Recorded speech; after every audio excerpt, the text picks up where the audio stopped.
Bom, vamos falar agora de um assunto importantíssimo, a litose. O famoso mau hálito. Tem muita gente que diz, que é problema estomacal. Será que é verdade? Dr. Rui Francisco de Oliveira, que é cirurgião dentista, está com a gente. Seja muito bem-vindo. Você, desculpa? Doutora Carolina. Doutora Carolina. Tem gente que diz que é problema de estômago. É verdade ou não, doutor? Não, na verdade, assim, tem um certo mito em relação a isso, porque quase nunca é do estômago, a não ser que haja algum tipo de lesão e tudo mais tal, que possa fazer esse odor sair oriundo do estômago. Na verdade, a grande maioria dos casos está relacionado com a boca, né? E 90% dos casos que atinge, um mal que atinge uma grande parte da população, para você ter uma ideia, 30% da população. 30% da população? Bastante muita gente.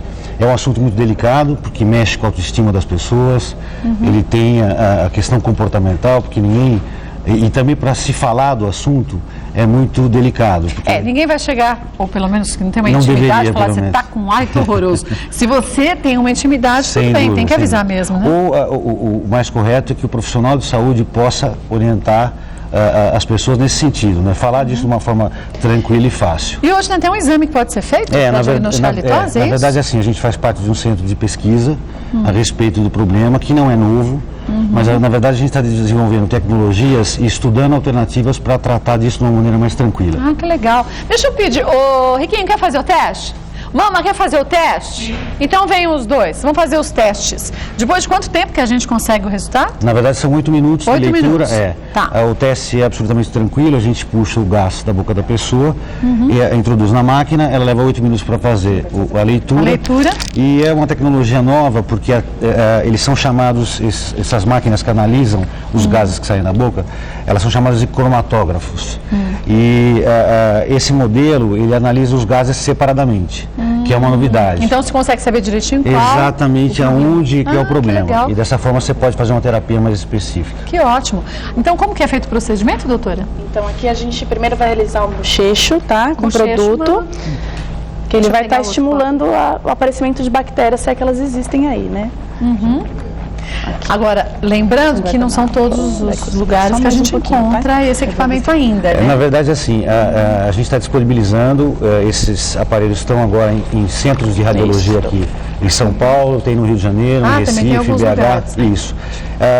Para quem quiser mais informação a respeito do assunto, depois pode entrar em contato, pode entrar ou verificar no site que traz informações. Né? Então a mamãe já fez o bochecho, agora o próximo passo, qual que é? Agora a gente vai inserir uma seringa descartável. Uma seringa? Para puxar o ar. Exatamente. Então a gente não encosta a língua só aqui na ponta, pode abrir. Pode abrir mais um pouquinho. Agora, lembrando, viu, gente, que muitas pessoas, o doutor Rui falou muito bem, mais de 30% da população sofre com a litose. Exatamente. Mas não imagina que tem esse problema. E às vezes é de fácil solução, né? Esse que é o problema. E uma das características é justamente isso que você falou. Existe uma situação nossa que nós chamamos de fadiga olfativa. O que significa, para exemplificar de uma maneira simples? A gente não sente o nosso... Não, quando você passa perfume de manhã cedo, passado algumas horas você não sente mais. Sente mais mas quando alguém te cumprimenta, fala, nossa, como você está perfumada. Aí você fala, como? Já passei o perfume tantas horas, nem sinto o cheiro. Porque existe, então, o problema é sério do ponto de vista que essas pessoas às vezes têm esse problema, é constrangedor, as pessoas têm dificuldade de dar, ou até mesmo dar um toque, falar alguma coisa, e as pessoas não sentem, né? E o que a gente tem desenvolvido no trabalho nosso é justamente divulgar a informação, capacitar os profissionais para tratar isso de uma forma mais tranquila, tá certo? E levar a informação para o público geral de que o problema tem solução, que eu acho que isso é o mais importante. Isso é o melhor de tudo. A mama continua aí. 1 minutinho, o paciente fica. Exatamente. Agora a gente vai movimentar o êmbolo, pode continuar assim. Então vai se puxando. Isso. Exatamente. Eu achei que fosse uma vez só. Não. Puxa o ar 3 vezes, aí vai dispensar um pouquinho o que sobrou, ela vai injetar na máquina e a máquina já começa a fazer a leitura.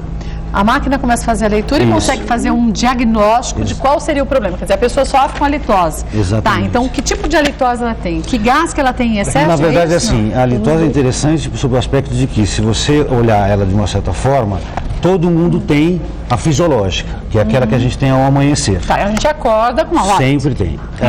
Mas existem outros problemas que são causados por uma série de questões, inclusive sistêmicas, de outras áreas, e apesar de que a principal manifestação é na boca.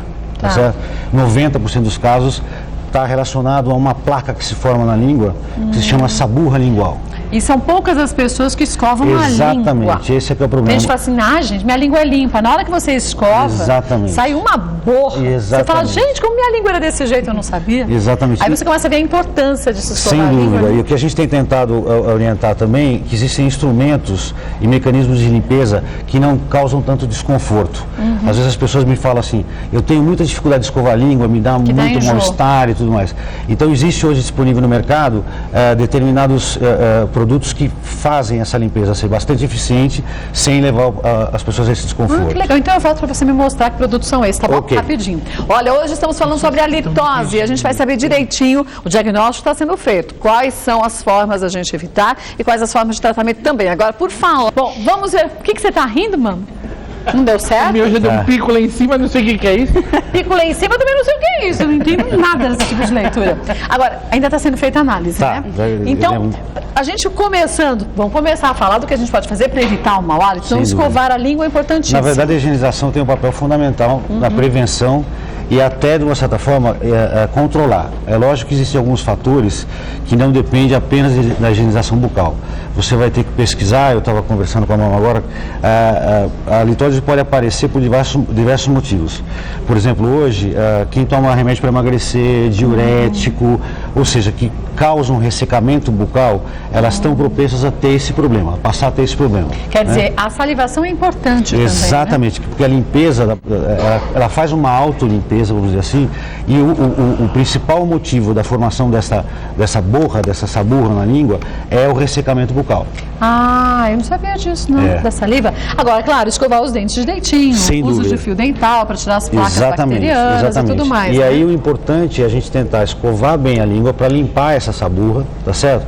E, se possível, utilizar algum tipo de produto que tenha uma certa característica de ação sobre essas bactérias e sobre essa saburra, né? E o que produto é específico? Na verdade, hoje, se você tem alguns produtos no mercado, o que a gente tem utilizado lá nas pesquisas é os produtos à base de dióxido de cloro, que na verdade, é um gás, ele se forma na boca e após que o efeito que ele causou ali, e ele tem um efeito duradouro, deixando a pessoa sem o problema do hálito por um bom tempo, é lógico que ela vai ter que fazer isso sistematicamente, vezes, né? Se não cuidar do motivo principal que pode estar desencadeando essa questão do ressecamento bucal e tudo mais.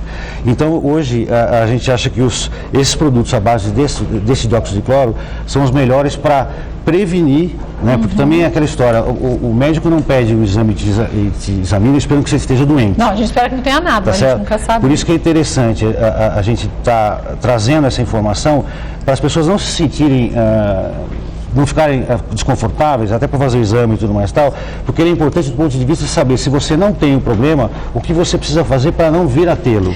E aqui a gente não está falando, gente, falta de higiene. Muitas vezes as pessoas escovam os dentes direitinho, mas pode ter uma infiltração num dente. Sem dúvida nenhuma. Pode ter, isso a gente às vezes não sabe, entre os dentes uma cárie. Exatamente. E até a litose pode ser um sinal de que... Mas a grande preocupação nossa é avisar a população do seguinte, a litose o que significa? É o ar expirado, ou seja, que sai da boca, e ose é a doença. Então, na verdade, o fato de você estar exalando algum tipo de odor significa que você pode ter algum problema sério. E não que você tenha, né? Exatamente. E para isso que é importante você tentar entender isso, né, e tentar buscar, então, uma forma de controlar isso da melhor maneira possível. Mama, sua feição tá uma coisa hilária. Ela não entende nada. É que deu um pico grande, aí foi caindo. Mama, é igual quando a gente vai fazer um exame no laboratório e a gente cisma em abrir. A gente não entende nada, mas a gente quer ler. Aí procura no Google. Aí quase enlouquece, parece que tem uma doença terrível. É ridículo, se a gente não entende, mamãe. Nem olha. Eu imaginei um pumbucal. Pumbucal, você acha? Agora, aqui a gente tem... O que é isso? Esse é um raspador lingual. Ele é bem interessante porque quando você dobra desta forma aqui e vai fazer a higiene, ele pega uma porção bem pequena da língua. Então não dá enjoo para quem é mais sensível, né? E faz por etapas. Primeiro, num dos cantos da língua, no canto direito, no faz centro. Conta que aqui é a língua, vai? Exatamente. Você vai fazer num canto primeiro, passar 20 vezes, delicadamente, a ponto de trazer essa saburra, mas sem sangrar. Porque se sangrar, desde você lá de baixo, onde alcançar até o mais fundo possível. 20 vezes. Isso. E depois no meio e no outro canto. Esta é a forma de higienizar a língua da melhor maneira possível. Tá. Preferencialmente à noite, antes de dormir, ou o ideal seria se em todas? possível, sempre após as refeições. A gente sabe que isso é complicado no ritmo de vida que a gente tem. Então, pelo menos de manhã, certo? Que é uma boa higienização de manhã e à noite, tá certo? Também, né? Para que isso seja mais controlado o possível. Tem muita gente que tem os dentes muito juntos, aí fala assim, mas o fio dental machuca. Tá. Não é o jeito certo de passar, Existe né? o jeito certo de passar e essa questão dos dentes mais apertados, ela pode existir aí, o melhor é usar fita dental que é mais fina. Né? tá. Mas o importante na higienização é usar o fio dental, uma escovação bem eficiente, no sentido de você estar fazendo com calma, de dente por dente, ou no máximo de 2 em 2 dentes, e sempre guardando para onde você vai. Você começa por um lado, termina pelo outro, senão se você faz de uma maneira desordenada, você é capaz de esquecer algum cantinho. Depois fazer a raspagem lingual e, se possível, usar algum tipo de produto nesse sentido de controlar. No enxaguatório bucal. Após tudo, normalmente esse tipo de produto, como essa placa fica mais no dorso da língua, todo mundo tem mania de fazer bochecho. Tem que fazer bochecho, mas o importante é o gargarejo. Gargarejo também, né? Também. E a gente não faz o gargarejo. Nem escova a língua. A língua escova, mas o gargarejo não fazia não. Era só o bochecho, não?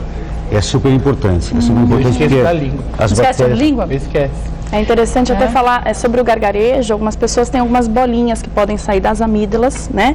E essas bolinhas têm um cheiro muito forte. É o mesmo componente da saburra, que é aquela massa que acumulou em cima da língua. E não dá pra gente escovar. Exatamente. Só o gargarejo vai remover isso. Algumas pessoas até fazem cirurgia para remover a amígdala por conta disso. Mas o gargarejo já vai remover e vai reduzir esses buraquinhos. Antigamente se retirava a amígdala por qualquer coisa, nem tem amígdala. Mas a gente não é só na amígdala que se cria isso. A gente tem outras paredes Sem da garganta dúvida que nenhuma. podem Sem dúvida causar nenhuma. até o mesmo problema, certeza. né? Então, para quem já tirou, não é por isso que você não vai fazer gargarejo. Com certeza. Aqui já temos um resultado. Tem? Então eu já venho e aí você já me Legal. fala que resultado é esse. Agora, bom, o resultado qual foi, doutora Carolina? Então, aqui a gente observa esse pico que ela viu, né, do resultado do exame. Foi só limpeza de língua mesmo, tem que só Eu sou burra. raspar. Com a saburra. A placa só removido, isso vai resolver o problema. E ó, eu diria que mais, não digo 90% da população, mas acho que próximo disso, não tem o hábito de escovar a língua, né? Você falou uma coisa que é importante. O que, mamãe? Eu quando escovo com a escova mesmo. Isso. Ele disse que não é tão eficiente. Além de não raspar, porque você reparou sim, que a tem língua, umas, né? A língua. tem umas sardinhas aí. Tem umas serrinhas, que ó. fazem isso, que faz uma limpeza bem eficiente. Tem essa questão do desconforto de, às vezes, você escapa, não tem um controle tão bom da escova, e as pessoas têm ânsia e tudo mais. Então, Mas acostuma, acabam... gente. As primeiras vezes você fica... A gente acostuma com tanta coisa na vida, verdade. mas escovar a língua, não é verdade? É verdade. E outra, eu não sei se pode ser um exagero da minha parte, mas eu acho que depois que a gente pega esse hábito, a gente começa a sentir até melhor o sabor Com dos certeza. alimentos. Mas o fato de você limpar bem a língua vai deixar a papila livre e ela é gustativa. Então, a gente recebe depoimento de algumas pessoas que falam, olha, eu engordei até. Sacanagem, engordei. Eu estou comendo, mas tô comendo melhor, tô mais... tem que culpar entendeu? alguém a língua. Mas de uma certa forma, muda o sabor, inclusive, das coisas que você vai comer. As pessoas relatam isso, é bem bacana. Bem bacana. E olha, a gente muitas vezes acha que só está doente aquilo que dói. Isso não é uma verdade, não. Não tem que esperar ter dor de dente para ir ao dentista. Às vezes, você pode ter um probleminha pequeno. Quando a gente chega no dentista, no início se resolve facilmente. Deixou uma infiltração, por exemplo, no dente, você perde o dente, depois tem que fazer o implante, aí você passa a ter uma dedicação muito maior à sua saúde bucal, quando lá de início se resolveria prevenção mais. Muitas vezes fica ruim. Lembra que você com uma infiltraçãozinha quase morreu? Eu tive uma infecção, dava no exame que era infecção no corpo, não sabia onde. Fui num físico, aí a gente já procura tudo. Fui no dentista, ele falou, não tem nada. Tinha infiltração num dente, que tinha feito uma capa, E aí caiu na corrente sanguínea e me deu infecção no corpo. Mas aí é que está. O importante de a gente limpar isso, porque essa saburra, ela é composta de uma série de bactérias. A boca da gente é muito cheia de bactérias, Porque né? está aberto o espaço, né? E na verdade, assim, a gente tem uma flora bacteriana normal, que é positiva, inclusive, né? Mas tem um grupo de bactérias que são muito violentas, de uma certa forma assim, simplificadamente falando, que se caírem na corrente sanguínea ou forem para outros órgãos, podem causar um dano muito maior. Até uma endocardite, né? Exatamente. E é por isso que eu falo, a questão do hálito é uma questão importante do ponto de vista comportamental e autoestima. Mas as pessoas precisam entender que buscar ajuda está prevenindo talvez outra situação mais grave. E que que muitas vezes depois não tem como a gente remediar. Com certeza Não é isso mesmo. É isso mesmo. E não esquecendo do quanto que é importante ensinar as crianças também a fazerem esse regime perfeito, até da língua, né? Exatamente. A orientação, eu acho que assim, a novidade que a gente está trazendo, e é até interessante isso, a gente está tentando passar para os profissionais de saúde, para a população, informação através desse centro de pesquisa, porque, de uma certa forma, os profissionais não tratam da litose de uma maneira estruturada. Então, o dentista faz a parte dele, o otorrino faz a parte dele. Fica meio fragmentado. Exatamente. Né? Então, a ideia nossa é possibilitar tecnologia nova para as pessoas saberem se tem um problema, se não tem, o que fazer para se prevenir. E também tratar disso de uma forma mais organizada, de tal forma a fazer com que essas disciplinas elas sejam mais coordenadas e a pessoa tenha uma qualidade de vida melhor. Um tratamento multidisciplinar sempre Sem é o mais dúvida, indicado, sem né? dúvida, Quem quiser, então, um profissional da área, quiser conhecer um pouco mais do trabalho, que site a gente pode acessar? Olha, é www.cethsaude.com.br. cethsaude.com.br. A gente tem informações Tem lá. de tudo. Você tem lá, inclusive, a gente tem um cadastro de profissionais que são habilitados em tratar de halitose. Que legal. Tem informações simplificadas para o público, dizendo qual a relação entre uma amidalite ou outros problemas Tira sistêmicos dúvidas, né, com relação. E também tem tira dúvidas que quiserem mandar perguntas para a gente tem o maior prazer de responder. Que ótimo. Dr. Rui Francisco de Oliveira, que é cirurgião dentista, claro que volta mais vezes. Queria agradecer a doutora Carolina também. Obrigada. Muito obrigado. Bom, também. você está ótima. Eu sou burra. Parece um garotinho lá do vídeo. Obrigada mais uma vez, parabéns pelo trabalho. Olha, só lembrando o site www.cethsaude.com.br. Ah, deixa